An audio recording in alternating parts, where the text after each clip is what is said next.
قلت لكم باللي هذا رمضان ان شاء الله رايحين تبدعوا فيه، وهذا الفلون فاصون بودينغ تاع 2025 رايحين ديروا به حال. السلام عليكم، بواحد القوام الكريم رايحين تتمتعوا بهذا الفلون فاصون بودينغ ساهل ماهل وبنتو كي العاده الهبال تاع الدنيا. لازم تخبوا هذه الوصفه لرمضان ان شاء الله. الحاجه الاولى اللي نديروها في كاسرونه تكون كبيره، درت لتر تاع الحليب، زدت عليها 2 بوايط تاع الفلون العادي اللي مدارين نستخدموه، و3 مغارف كبار تاع المايزينا، 4 مغارف كبار تاع الكاكاو، لازم تكون ذو نوعيه جيده معناتها البنه تاعو تلعب دور. وزدت معاهم نص كاس تاع لا كريم فريش اللي فيها 25% ماده دسمه. تقدروا ديروا اي نوعيه تاع كريم فريش.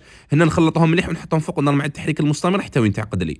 واليوم استخدمت لي بيستول تاع باتيسي بذوق الكراميل اللي ديت منهم 70 غرام باش نضيفهم للخليط بعد ما يعقد وهو سخون. شوفوا لي هاد ليمو اللي يمشوا بربعه في باكي واحد يجوا بزاف شابين. انا استخدمت شحال من حبه وجدتهم ونحيت لهم الغلاق تاعهم. هذيك الكريمه بعد ما عقدت لي ضفت عليها ديريكتومون الشوكولا تاع باتيسي بذوق الكراميل. تقدروا ديروا لداخل دي بسكوي هكذا بهذه الطريقه. عاود غلفتهم وندخلهم يبردوا مليح في الفريجيدر.